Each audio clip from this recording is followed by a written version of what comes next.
The Travelling Musicians, from Grimm's Fairy Tales, by Jacob and Wilhelm Grimm. Επιμέλεια Γιώργος Πιτροπογιαννάκης. An honest farmer had once a donkey that had been a faithful servant to him a great many years, but was now growing old, and every day more and more unfit for work. His master, therefore, was tired of keeping him, and began to think of putting an end to him. But the donkey, who saw that some mischief was in the wind, took himself slyly off, and began his journey towards the great city. For there, thought he, I may turn musician. After he had travelled a little way, he spied a dog lying by the roadside, and panting as if he were tired. "What makes you pant so, my friend?" said the donkey. "Alas," said the dog, "my master was going to knock me on the head, because I am old and weak, and can no longer make myself useful to him in hunting. So I ran away. But what can I do to earn my livelihood?" "Hark ye," said the donkey, "I am going to the great city to turn musician. Suppose you go with me, and try what you can do in the same way." The dog said he was willing, and they jogged on together. They had not gone far before they saw a cat sitting in the middle of the road and making a most rueful face. "Pray, my good lady," said the donkey, "what's the matter with you? You look quite out of spirits." "Ah me," said the cat, "how can one be in good spirits when one's life is in danger? Because I am beginning to grow old, and had rather lie at my ease by the fire than run about the house after the mice, my mistress laid hold of me, and was going to drown me. And though I have been lucky enough to get away from her, I do not know what I am to live upon." "Oh," said the donkey, "by all means go with us to the great city. You are a great night-singer, and may make your fortune as a musician." The cat was pleased with the thought, and joined the party.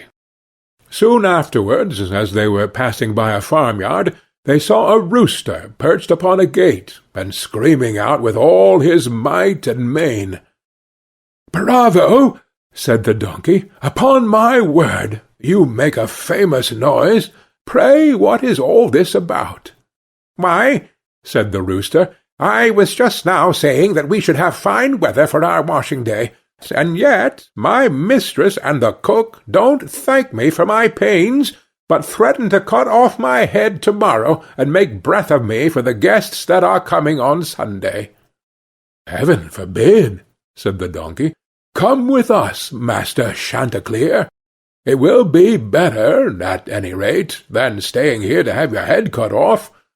Besides, who knows? If we care to sing in tune, we may get up some kind of a concert. So come along with us." "With all my heart," said the rooster. So they all four went on jollily together. They could not, however, reach the great city the first day.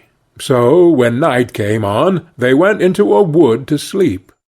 The donkey and the dog laid themselves down under a great tree, and the cat climbed up into the branches, while the rooster, thinking that the higher he sat the safer he should be, flew up to the very top of the trees, and then, according to his custom, before he went to sleep, looked out on all sides of him to see that everything was well.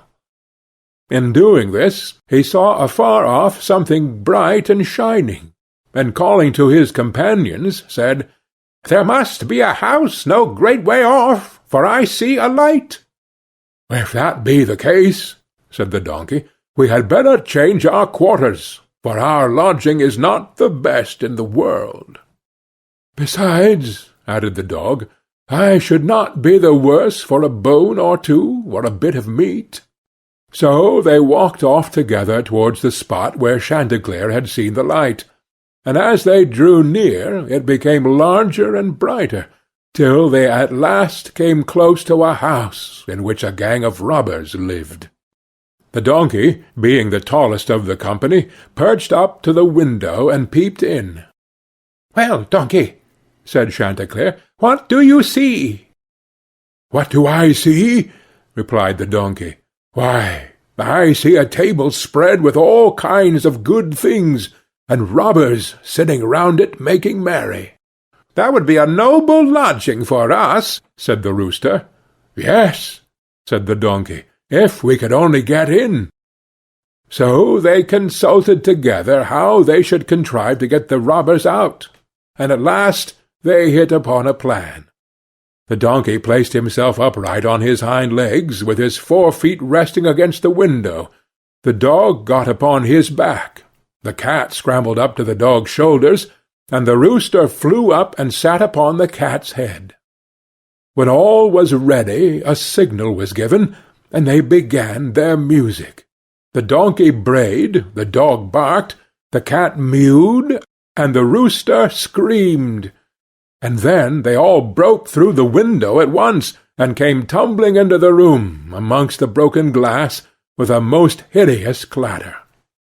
The robbers, who had been not a little frightened by the opening concert, had now no doubt that some frightful hobgoblin had broken in upon them, and scampered away as fast as they could. The coast once clear, our travellers soon sat down, and dispatched what the robbers had left with as much eagerness as if they had not expected to eat again for a month. As soon as they had satisfied themselves, they put out the lights, and each once more sought out a resting-place to his own liking. The donkey laid himself down upon a heap of straw in the yard, the dog stretched himself upon a mat behind the door, the cat rolled herself up on the hearth before the warm ashes, and the rooster perched upon a beam on the top of the house, and as they were all rather tired with their journey, they soon fell asleep. But about midnight, when the robbers saw from afar that the lights were out, and that all seemed quiet, they began to think that they had been in too great a hurry to run away, and one of them, who was bolder than the rest, went to see what was going on. Finding everything still, he marched into the kitchen, and groped about till he found a match in order to light a candle, and then, espying the glittering fiery eyes of the cat, he mistook them for live coals, and held the match to them to light it. But the cat, not understanding his joke, sprang at his face, and spat and scratched at him. This frightened him dreadfully, and away he ran to the back door. But there the dog jumped up and bit him in the leg, and as he was crossing over the yard the donkey kicked him, and the rooster, who had been awakened by the noise, crowed with all his might. At this the robber ran back as fast as he could to his comrades, and told the captain how a horrid witch had got him into the house, and had spat at him, and scratched his face with her long bony fingers, how a man with a knife in his hand had hidden himself behind the door, and stabbed him in the leg, how a black monster stood in the yard, and struck him with a club, and how the devil had sat upon the top of the house, and cried out, "Throw the rascal up here!" After this the robbers never dared to go back to the house, but the musicians were so pleased with their quarters that they took up their abode there, and there they are, I dare say, at this very day. End of the Travelling Musicians. Επιμέλεια Γιώργος Πιτροπογιαννάκης.